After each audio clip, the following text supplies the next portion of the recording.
وسلم على رسول الكريم اما بعد فاعوذ بالله من الشيطان الرجيم بسم الله الرحمن الرحيم ان الله وملائكته يصلون على النبي يا ايها الذين امنوا صلوا عليه وسلموا تسليما اللهم صل على سيدنا مولانا محمد وعلى ال سيدنا مولانا محمد وبارك وسلم الصلاه والسلام عليك يا رسول الله صلى الله تعالى عليه واله وسلم۔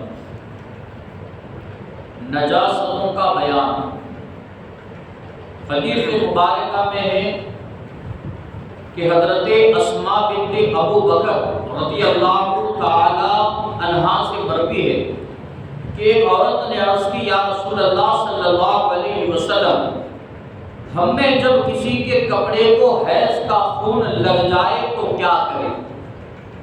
تو فرمایا کہ جب تم میں کسی کا کپڑا حیض کے خون سے آلودہ ہو جائے تو اسے کھرچے، پھر پانی سے دھوئے، تب اس میں نماز پڑھے، یعنی اس کپڑے کو پاک کرنے کے بعد کیا ہے اس میں نماز پڑھے۔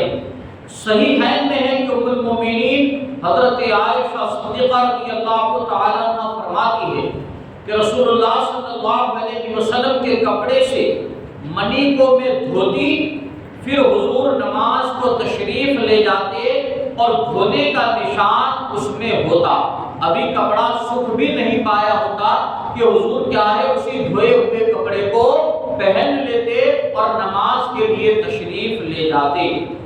صحیح مسلم میں عبداللہ ابن عباس رضی اللہ تعالیٰ عنہ سے مروی ہے رسول اللہ صلی اللہ علیہ وسلم فرماتے ہیں کہ چمڑا جب پکا لیا جائے تو پاک ہو جائے گا۔ جانور کا جو چمڑا ہوتا ہے اس کو پاک کرنے کا طریقہ یہ ہے کہ اس کو آگ کے اندر پکایا جاتا ہے، جب چمڑا پکا لیا جائے تو پھر کیا ہے وہ پاک ہو جاتا ہے، یعنی استعمال کے لائق ہو جاتا ہے۔ اب نجاست کی دو قسم ہے، ایک ہے نجاست غلیظہ اور ایک ہے نجاست خفیفہ۔ غلیظہ کا مطلب وہ کہ جس کا حکم سخت ہے، اور خفیفہ کا مطلب یہ ہے کہ اس کا حکم کیا ہے ہلکا ہے۔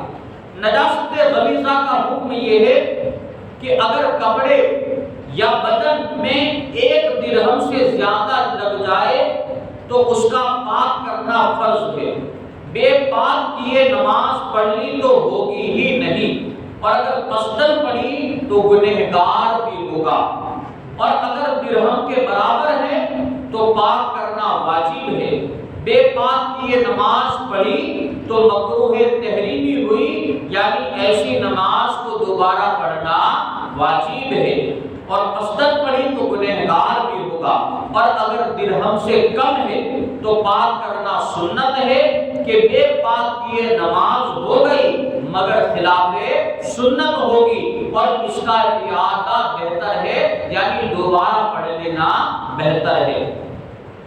اور اگر نجاست گاڑی ہے جیسے پاخانہ، لیگ، تو درہم کے برابر یا کم یا زیادہ کے معنی یہ ہے کہ وزن میں اس کے برابر یا کم یا زیادہ ہو، اور درہم کا وزن شریعت میں اس جگہ 4.5 ماشے کے برابر ہے۔ اس جگہ کیا ہے 4.5 ماشے کے برابر کیا ہے درہم کا وزن ہے۔ تو اگر کسی کے کپڑے پر کیا ہے 1 درہم کے برابر، یعنی 1 درہم کے وزن کے برابر یا اس سے زیادہ یا اس سے کم نجاست لگی تو جو حکم آگے ہوا کہ اس کا دھونا فرض ہے، اگر برابر ہے تو دھونا واجب ہے، اور کم ہے تو دھونا کیا ہے سنت ہے۔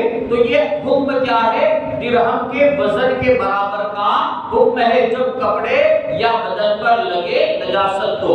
اور اگر پتلی ہو، گاڑی نجاست ہو، گوبر ہے، لیند ہے، تو اسے گاڑی نجاست کہتے ہیں، جمنے والی نجاست۔ اور اگر کیا ہے نجاست پتلی ہے، ناپاکی کیا ہے پتلی ہے، جیسے آدمی کا پیشاب اور شراب، تو درہم سے مراد اس کی لمبائی اور چوڑائی ہے۔ نجاست اگر گاڑی ہے تو درہم سے مراد کیا ہے اس کا وزن ہے، اور اگر کیا ہے نجاست پتلی ہے تو درہم سے مراد کیا ہے اس کی چوڑائی ہے، لہذا کیا ہے اس کی لمبائی اور چوڑائی ہے، اور اگر اور شریعت نے اس کی مقدار ہتھیلی کی گہرائی کے برابر بتائی ہے، جو 1 درہم کی مقدار بتائی ہے لمبائی اور چوڑائی حساب سے تو اس کی مقدار کیا ہے؟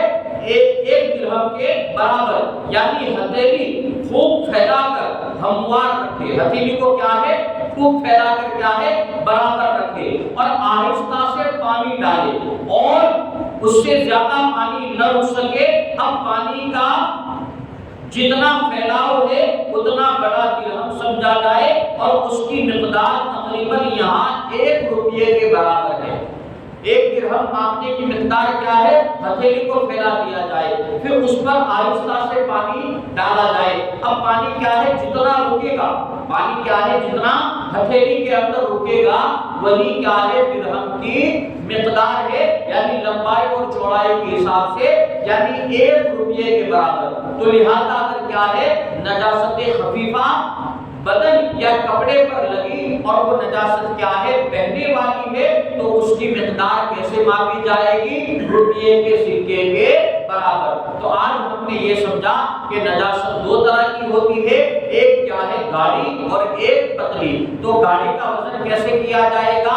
اس کے وزن کے مطابق، یعنی 1 روپیے کے سکے کے برابر اس کا وزن کیا جائے گا۔ اور اگر نجاست کیا ہے؟ بہنے والی ہے، تو اس کی مقدار کیسے ناپی جائے گی؟ 1 روپیے کے سکے کی کیا ہے؟ لمبائی اور چوڑائی کے حساب سے۔ رب قدیر کی بارگاہ میں دعا ہے اللہ تبارک و تعالی علم دل سمجھ کو اس پر عمل کرنے کی نیک توفیق